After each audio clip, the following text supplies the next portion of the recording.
Hello and welcome to Paul on Politics. Now, with just days before the Rio Olympics start, expectations are high for another haul of medals for Team GB, even if the Games look like being overshadowed by an all too familiar doping row. But as our athletes aim to be higher, faster and stronger than their rivals, what has been the legacy of the London Games, an event that cost £9.3 billion but was widely hailed as one of the best organised in the history of the Olympics? Has the pledge to inspire a generation been fulfilled? Are more people participating in sport than before? And is sport at the grassroots thriving or just surviving? With me on the sofa to discuss these and other questions is the Sports Minister and Chatto and Aylesford MP Tracey Crouch and Stephanie Holt, Head of Countryside, Leisure and Sport at Kent County Council. Thanks very much for joining us. We will also be looking at the government's sports strategy and asking how it can achieve its aim of creating a fitter, healthier and happier nation. And we may even debate whether jousting should be an Olympic event. But first, let's have a look at the finances behind the Games. Kent alone has received £1.87 million of funding through the Kent Sports Partnership, and our reporter Henry Sandercock breaks down the numbers for us. Legacy was the watchword of the 2012 London Olympics. Before a wheel had been turned or a ball had been kicked, the question always was, what happens next? As part of the winning bid in 2005, the organising committee promised a cost-effective, non-wasteful Games that would have a lasting beneficial impact on London and the rest of the country. According to government figures, the Games cost £8.77 billion. Part of this was earmarked for legacy, for example, building new sports facilities, promoting British business and trade, and increasing participation in sports. The government claims they've invested £1 billion in community sport, but cuts to council budgets mean local authorities have had to restructure their spending. For example, in Maidstone, investment in sport and leisure fell by nearly 89% between 2009 and 2013. However, the Olympic legacy has thrown up some clear improvements. Take, for example, Medway Park. Here, in 2010, £11 million was invested in a new running track and improved facilities inside. Council figures suggest that by 2013, there was a 30% increase in the number of people using the centre. Furthermore, new facilities have been created across the county. For example, Cycle Park in Gravesend, which was opened in 2012, is aiming to uncover the next Chris Hoy. We have had a steady increase of participation and we now have over 110,000 visitors per year. We've had national championships here with BMX where we can have over 2,000 people competing. So a really great legacy from the Games and, encouraging not only those elite performers to participate, but also those local people from the community who have that pathway right from starting cycling right up to elite competition. It may have occurred 4 years ago, but London 2012 is most certainly still having at least some impact on the UK. This is Henry Sandercock for KMTV. Well, Tracey Crouch, lots of good stuff happening there, but are you disappointed that the participation levels in sport appear to have fallen, even by a modest number? Well, I think what we have to remember is actually more people are participating in sport now than they were in 2005 when we won the bid. More people are still participating in sport since 2010. What we are seeing is a stagnation, a flatlining of participation, which peaked in 2012, immediately after the Olympics. So, we had a really good immediate result from the Olympics, and that's peaked at that point. What we want to do is to continue that growth, and that's why I published the sports strategy to reinvigorate and re-energise what is going on in terms of participation. But I certainly wouldn't say that, nothing has happened and be all negative about participation. Well, we're not being positive. We're not being that negative. The Olympics. Stephanie Holt, what's your assessment of how grassroots sport, particularly in Kent and Medway, has changed since the Olympics? I think I'd agree with Tracey. The figures of participation in Kent alone have gone up, and they're currently being maintained, which is something we're really proud of. We work really closely with the clubs in terms of how do we support their volunteers, how do we support their coaches. We've got a really interesting programme working with getting more women coaches in. By having more women coaches, you attract more women and girls into sport and keep them into sport. So by doing things in slightly different ways, then we think we're going to manage to start to get that figure rising again. But it's very much working with the voluntary sports clubs that we recognise that's how we keep going forward. Tracey Crouch, would you agree with that? Grassroots sport is generally in a better place than it was in 2012? Absolutely, and we've seen huge investment across Kent and Medway in continuing that growth. And I'm really proud as Sports Minister, that we have local authorities like KCC and Medway Council that are really leading the drive to ensure that we do get more people active across the county. And I think we need to remember It's not just about, you know, the elite end of this. This isn't just about sort of creating the next medal winners. It's actually about getting people physically active who have done no activity at all before. And I think that we get much more return on our investment from those people than we do the people that are already, you know, running and cycling at a high level, and getting them to do more of that. Do you think there's an issue with people seeing elite athletes at the top of their sporting level being seen as slightly intimidating for people who've never done sport before or only done sport at school? See these athletes, enjoy watching the performances, but actually don't consider that as a reason to get themselves involved or engage in sport? Actually, quite the opposite. The elite athletes are the ones that inspire the next generation. So when we were talking about inspiring future generations from the Olympic legacy, actually what you're seeing is girls in boxing clubs in Chatham who were inspired by Nicola Adams during London 2012 to get into the ring themselves. You're seeing, you know, rowing increasing across the county and doing incredibly well as a consequence. So the legacy is something that happens over a long period of time, but actually it is the elite athletes that inspire future generations to get involved. They might not necessarily, you know, our Team GB gymnasts might not inspire a 30-year-old to go and get it, you know, involved with gymnastics, but they may inspire a 13-year-old to go and start doing something on the horse or the floor. And I think that's something that we quite often underestimate. Stephanie Holt, how difficult is it to reach some of these groups who perhaps in the past have not felt that they've had the right opportunities to get involved in sport, like women, the disabled? Yeah, well, one of the ways we're doing it is through, for example, the Kent School Games programme. So we get 30,000 children every year taking part in competitive school sport. But absolutely key for us is there's a big sort of festival element to that. So children who either think they're not sporty, perhaps because their parents are not sporty, or they think it is about pure competition and that's not necessarily their natural nature. It's how do we get those children getting involved in just enjoying the fun of being with friends, enjoying sort of the team atmosphere, perhaps enjoying winning. If their team doesn't win, then understanding actually success in life comes from having these setbacks and how you deal with those setbacks. And picking up Tracey's point about the role of elite athletes, we use a lot of elite athletes coming into our Kent schools, and the difference they make to children's sort of personal resilience and understanding. It's about how you deal with those setbacks and how you move forward, whether it is in sport or any other aspect of their life, personal confidence. It's absolutely phenomenal, and it's really humbling when you talk to some of those children. And I think the thing that you have to remember as well is that the Olympics is the most famous major sporting event, but it only contains a certain number of sports, and lots of people actually want to do a lot of different sports that aren't contained within the Olympic programme. And so working with local authorities, you know, a huge number of partnerships are being set up for alternative sports.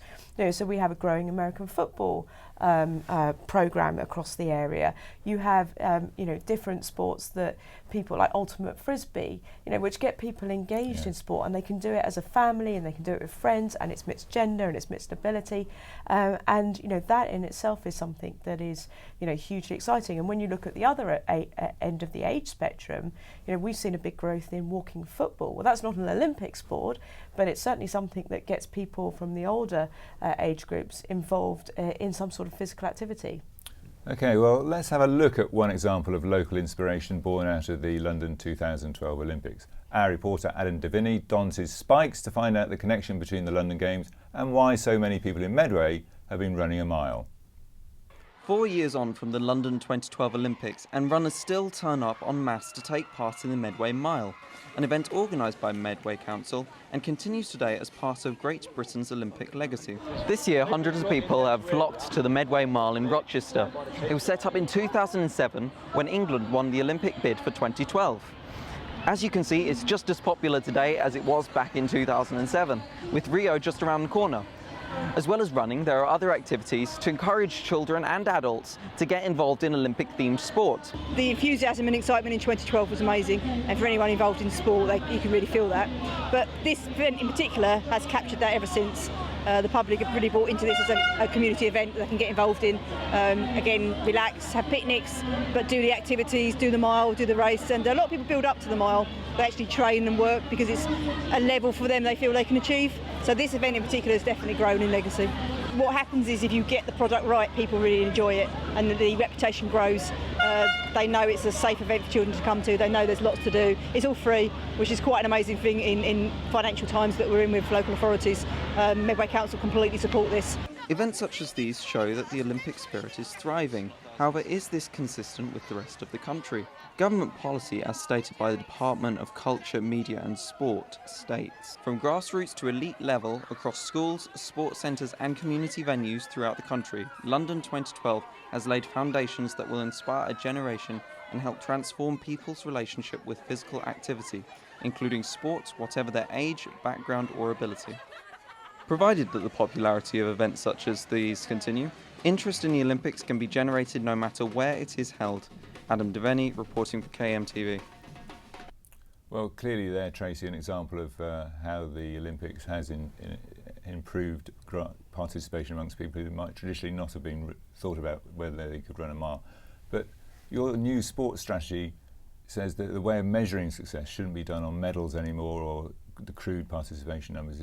You want a different way of evaluating it. Can you explain why you've changed that approach? Yeah, well, actually, I'm really proud of the sports strategy. It's the first time we've had a new sports strategy for over a decade, and I think it was time to look again at how we deliver and measure sport in the country. And the fact is that while medal count is incredibly important, because as I said before, actually elite athletes do inspire the next generation. The truth is we want to also make sure that we're getting people who have never been active involved in some sort of physical activity.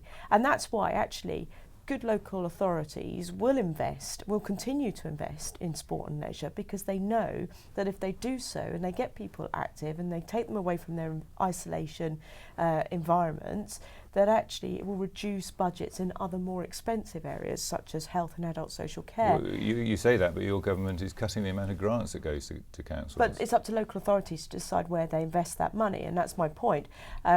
It's not for us as central government to dictate to local authorities by and large where they spend their money. Good local authorities like Medway and KCC have actually continued to invest in sport because actually they know that where that investment counts is in other more expensive budgets. So if you get somebody out who is perhaps, for example, on the verge of being diagnosed with diabetes, we know that physical activity can reduce, if not completely reverse diabetes. And now diabetes is a very expensive condition and actually can end up having an impact on other local authority budgets.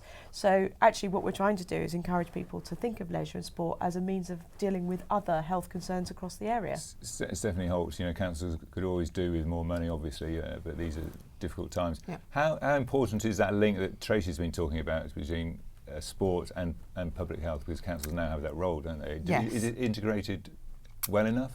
Yes, we work very, very closely with our public health colleagues who recognise that rather than continue to provide services to people who've got various health difficulties, absolutely key is how do you do that prevention agenda. And that isn't necessarily going to be a health professional telling you to do something differently. It's about changing the entire community offer, whether that is sports clubs or informal running groups, getting people out into the Kent countryside and simply walking.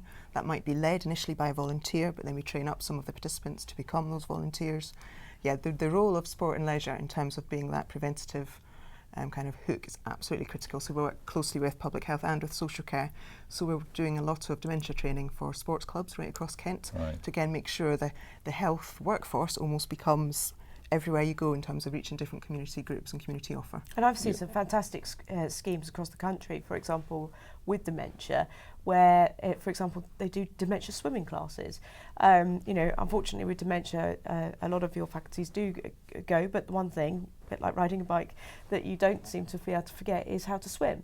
And actually, that's one way of getting people with dementia to remain physically active, taking things into care homes so that older people, making sure that actually sport, and this is very important in my sports strategy, sport is not just about participating in sport by playing it's also about being engaged with it. So actually people with physical and learning disabilities, they may not be able to actually play the sport, but that doesn't mean they can't be engaged in the sport. And I've seen initiatives, for example, with Chatham Town Football Club, where they make sure that people are involved in the club as a community. And that is equally as important, because that engagement can get somebody out of a house for a day. Stephanie, Are you getting enough money? We work very cleverly to make sure the core sports budget at Kent County Council, how do we match it? So we use public health money, we co-invest, we co-commission programmes. So if you're very clever with it, the impact we can achieve is phenomenal and is significant, yeah. And what I like about Stephanie's title is it includes countryside, so it's countryside, leisure and sport. And a lot of physical activity can be free, but the countryside, you need to make sure it's open and it's accessible. And that means sort of kind of maintaining the bridleways and the footpaths and everything else so that people can get out there and do some form of physical activity. The benefit of that is returned to them and to the local authority. Well, unfortunately, time is against us, as it always is, but maybe not as against some of the athletes in the Olympics coming up. Just looking back to 2012, Tracey, what was your favourite moment of the Games? Well, actually, I loved the opening ceremony, which was nothing to do with the sport. The Queen jumping out of the helicopter was actually absolutely fantastic. But of course, there were some great moments. We had some unexpected medals in things like the gymnastics. We had some good medals from the track and field. Obviously, Jessica Ennis-Hill, Nicola Adams. These are all really good events, and they inspired a huge number of people. How about you, Stephanie? What was your favourite moment? I think for mine, two, both very personal. One would have been when the Olympic torch came into Kent, it was sailed into Dover, and we had 28 disadvantaged children from Dover sailing in a tall ship with 28 children from France who were disadvantaged. And what those children said and what their parents said about how that Olympic torch and the whole Olympic ethos had changed their lives in terms of self-confidence was just amazing. And my other one was we hosted the Paralympic road cycling in this county, and being able to be that up close with the athletes and just watch their sheer determination to get up a really short, sharp, steep hill, that to me is what's absolutely stayed with me. And will you be lobbying for jousting to be included as a new event, Tracey?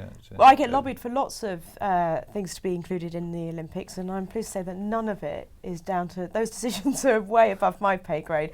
So I'm afraid those are matters for the IOC, but there are lots of sports out there that think that they should be Olympic sports. Well, thank you both for joining us today on The Sofa. That's all from Paul on Politics for the time being. We'll be back soon. Thank you very much for watching.